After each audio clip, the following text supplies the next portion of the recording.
कि अगर इस देश में भारत का संविधान और मंडल कमीशन न होता तो मैं कभी यहां नहीं होता और आपके सामने खड़ा नहीं होता।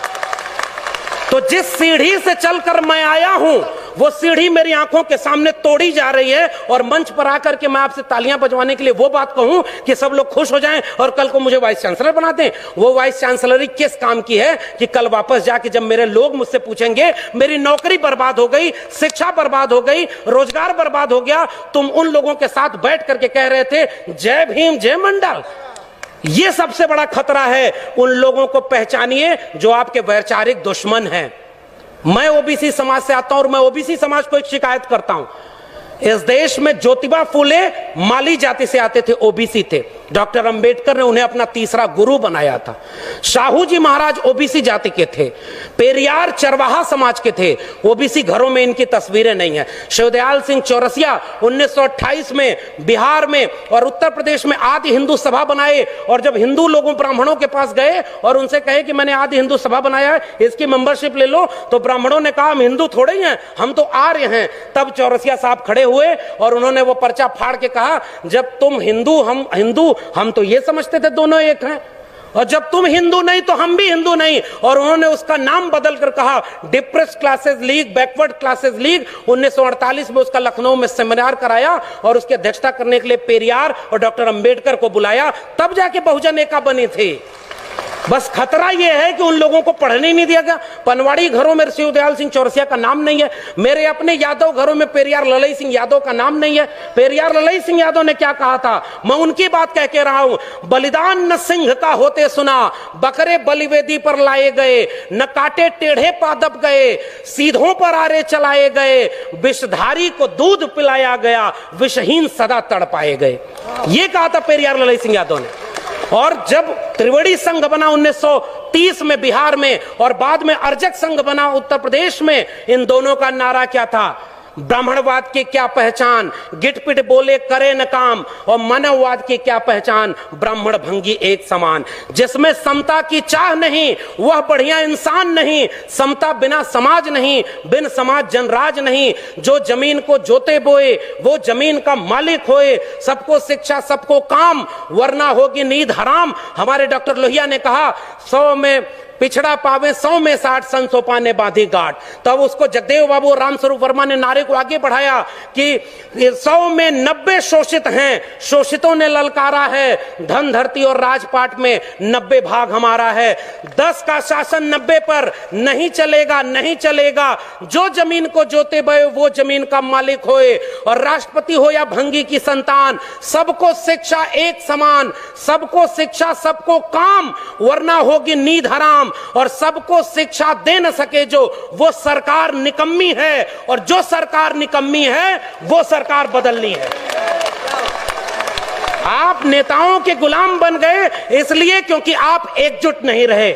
अचानक कोई नेता आके कहता है कि आप चलो हिंदू धर्म खतरे में है, अरे उससे रोक के पूछिए हमारा स्कूल और विश्वविद्यालय खतरे में है, तब तुम क्यों नहीं आए? मेरी नौकरी कोरोना में चली गई, तब तुम क्यों नहीं आए? हमारी अर्थव्यवस्था डूब गई, तब तुम क्यों नहीं आए? और 85% हिंदू तब बनाते हो जब मुसलमानों के खिलाफ दंगा कराना होता है। और उसके बाद दलित महिला थी, सुनिए, दलित महिला थी उत्तराखंड में, खाना बनाकर स्कूल के बच्चों को खिलाती थी, और दलित महिला की जाति देखकर सवर्ण बच्चों ने कहा हम खाना नहीं खाएंगे, तब हिंदू धर्म खतरे में क्यों नहीं आया? यह मेरा सवाल है। उस महिला की जाति देखते हो क्योंकि वो दलित है इसलिए हम खाएंगे नहीं? पूछिए उन लोगों से 2 अप्रैल के भारत बंद के दिन वो लोग कहां थे जो केंद्र से लेकर के राज्य में सत्ता में बैठे थे और दलित सीटों पर चुन करके गए थे? पूछिए उन लोगों से 13 पॉइंट रोस्टर आया तो वो कहां थे? पूछिए उन लोगों से नई शिक्षा नीति के नाम पर जब सब बेचा जा रहा है, और आज आप कह रहे हो पाकिस्तान कब्रिस्तान। इस देश में हिंदू मुस्लिम की आग तब लगाई जाएगी जब दलित पिछड़े आदिवासी बच्चे अपनी शिक्षा, रोजगार और स्वास्थ्य की बात करेंगे। आज इस देश में एक दलित को राष्ट्रपति बना दिया गया और हाथरस में बेटी को पेट्रोल डाल के जला दिया, तब उस राष्ट्रपति की क्यों जय जवान खोली? यह सच पूछना जरूरी है। और आपने मुझे आमंत्रित करने का जोखिम लिया था, मैं अपना काम करके जा रहा हूं। आपने ये बात जो कही थी, ऐसे मंचों पर आप हमें नहीं भी बुलाएंगे तब भी भारत के संविधान और मंडल कमीशन ने एक नौकरी दे दी है, हम वहां गुजारा कर लेंगे, हमें आपका वोट नहीं चाहिए। लेकिन मैं चाहता हूं कि इस मंच से घर जाने के बाद ये महिलाएं और बच्चियां, ये नौजवान अपने घर में अपने बाबूजी से पूछें कि आप तो धर्म को बचाने गए थे, मेरी शिक्षा, मेरी रोजगार, मेरी नौकरी और मेरे देश को बेचने वालों के साथ क्यों खड़े थे? ये सवाल आपसे पीढ़ियां पूछेंगी। मैं जानता हूं कि मेरी बातों का कोई असर नहीं होगा, पता नहीं अगली बार आप बुलाएंगे भी कि नहीं बुलाएंगे, लेकिन मैं ये बात कह के जा रहा हूं। जंगल में आग लगी, चिड़िया पानी डाल रही थी और कुछ चिड़िया उस पेड़ से उड़ नहीं रही थी। कविता लिखी है कि आग लगी इस वृक्ष को, जलने लागे पात, उड़ते क्यों नहीं पक्षियों जब पंख तुम्हारे पास। उन पक्षियों का जवाब ध्यान से सुनिएगा, फल खाएं इस वृक्ष का, गंदे कीन्हे पात, धर्म हमारा यही है, जले इसी के साथ। आपके लोग आपको छोड़ करके जो चले गए अपनी सत्ता और कुर्सी के लिए, बाबा साहब के सबसे अच्छे वारिस, सबसे बड़े वारिस ने एक किताब लिखी है, उसको पढ़िएगा, चमचा युग। उस किताब में कई किस्म के चमचे लिखे हैं। 1932 में पूना पैक्ट, आज लोग कहते हैं गांधी बनाम गोडसे, गोडसे की मूर्ति और गोडसे के नाम पर इस देश में दंगा। बाबा साहब ने कहा, और यह बात हमें समझनी चाहिए, अपने पुरखों का केवल नाम लेके फोटो पर माला चढ़ा रहे हैं, नौजवानों की पीढ़ी को समझाइए, नहीं तो कल को आज रामायण देख रहा है टीवी पर, कल राम मंदिर बनवाने चला जाएगा, आपका घर लुट जाएगा, वहां आप खड़े हैं। तब डॉक्टर अंबेडकर रोए थे, पूना पैक्ट जब करके आए। गांधी को 3 गोलियां मारी थी उन लोगों ने जो आज शासन कर रहे हैं। वो हमसे कहते हैं हमारे पुरखे ने गांधी की जान बचाई है, उन्होंने 3-3 गोलियां गांधी के सीने में मारी है, हम वो लोग हैं।